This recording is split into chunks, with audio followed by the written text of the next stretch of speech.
तो भैया अगर ईश्वर आत्मा है, ईश्वर जीवित है, तो फिर ईश्वर हमको दिखता क्यों नहीं है? कभी ऐसा लगा आपको कि ईश्वर दिखता क्यों नहीं है?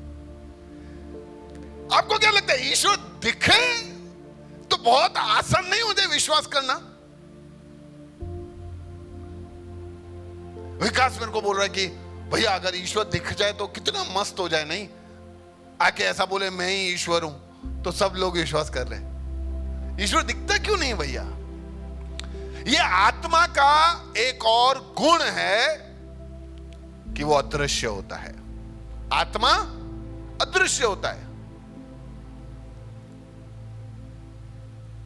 जैसे अभी कमलेश अपने सबसे अच्छे दोस्त का भी आत्मा नहीं देख सकता। देख सकते हैं? नहीं। मैं मेरे जिस व्यक्ति के सबसे ज्यादा करीब हूं, मैं उसका भी आत्मा नहीं देख सकता, ना वो मेरा देख सकता है। हम बहुत बातें शेयर कर सकते हैं अपने मित्र, अपने दोस्त, अपने पार्टनर के साथ, बहुत यादें शेयर कर सकते हैं। उनके बोले बिना हम उनकी बात समझ सकते हैं, हमारे कहे बिना वो हमारी बात समझ जाते हैं।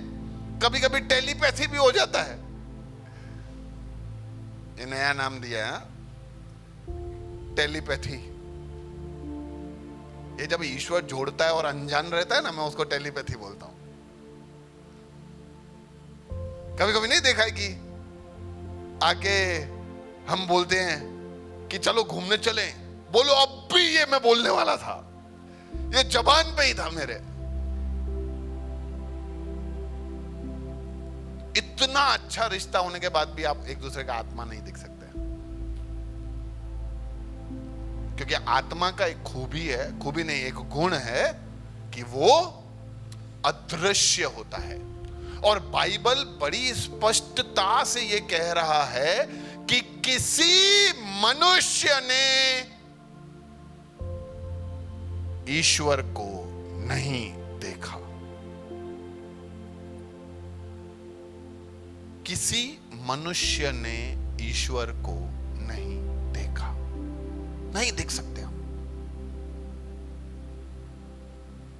भैया ऐसे बहुत सारे हम बातें सुनते हैं कि ईश्वर मुझे दिखा, ईश्वर ने मेरे से बात किया।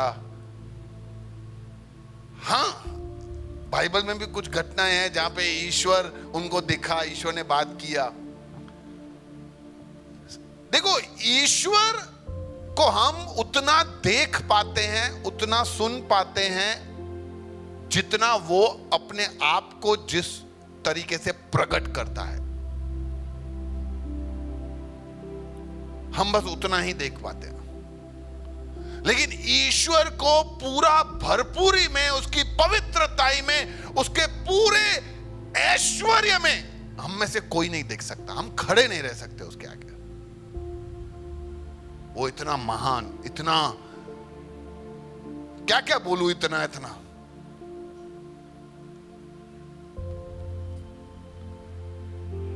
हम नाशवान लोग सिर्फ ईश्वर को उतना ही देख पाते हैं जितना ईश्वर हमें प्रकट करता है।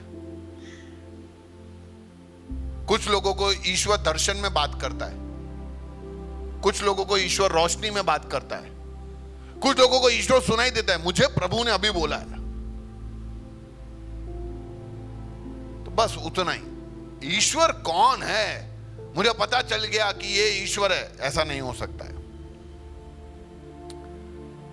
और इसीलिए ईश्वर समझाना चाह रहा है आज कि ये समझ जाओ भाई, मैं कौन हूं, मुझे किसी ने भी नहीं देखा। तो ये जो तुम मेरे आकार विकार बनाते हो ना, ये सब गलत है।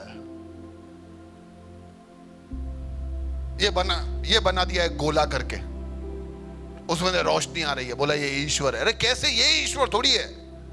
क्या ईश्वर है? गोला? क्या ये रोशनी, ये किरणें? नहीं।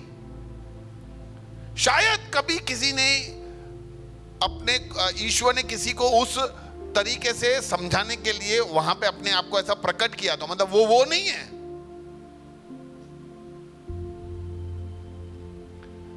इसीलिए हमें यह समझना है कि ईश्वर दिखता नहीं है। कितने लोग सांसें लेते हैं? कुछ लोगों को अभी विचार कर रहे हैं कि लेता हूं मैं, बता मैं लेता हूं। लो एक बार सांस लो,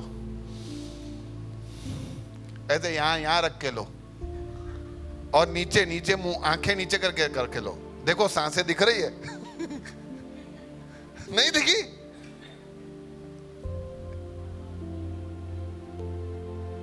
हवा भी नहीं दिखती। कुछ लोग बोलते भैया हाँ हवा दिखती है कभी कभी पहाड़ों पे। अरे भाई वो हवा नहीं है। हमें हमारी सांसें नहीं दिखती ना, तो मतलब ऐसा थोड़ी है कि सांसें है ही नहीं। वैसे ही ईश्वर आत्मा है, आत्मा अदृश्य होता है, इसलिए ईश्वर हमें दिखता नहीं है। पर आसान नहीं हो जाए ईश्वर को समझना, ईश्वर को मानना, अगर वो हमें दिखने लगे तो। पर नहीं है ऐसा। ईश्वर को जोर जबरदस्ती करके तो आपको अपनाना नहीं चाहता।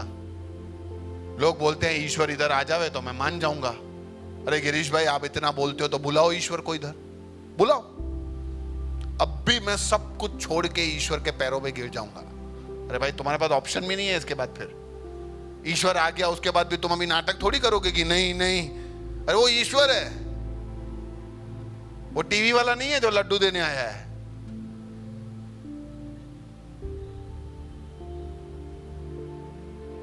बुद्धि के लड्डू। तो ईश्वर जब हमारे आगे प्रकट होता है तो हमारे पास कोई ऑप्शन नहीं रहता। और आपको लगता है ईश्वर के साथ सब कुछ संभव है ना? तो ईश्वर अपने आप को आकाश में जब चाहे तब प्रकट कर सकता है कि मैं ही हूं, अब तो मानो। लेकिन वो नहीं कर रहा है, क्योंकि वो नहीं चाहता कि हमारे ऊपर दबाव आ जाए। वो चाहता है कि तुम मेरे बारे में जानो, समझो और मुझे अपनाओ। मेरे को फोर्स नहीं करना है। इसीलिए हमें ईश्वर दिखता नहीं है, क्योंकि ईश्वर आत्मा है और आत्मा अदृश्य होता है।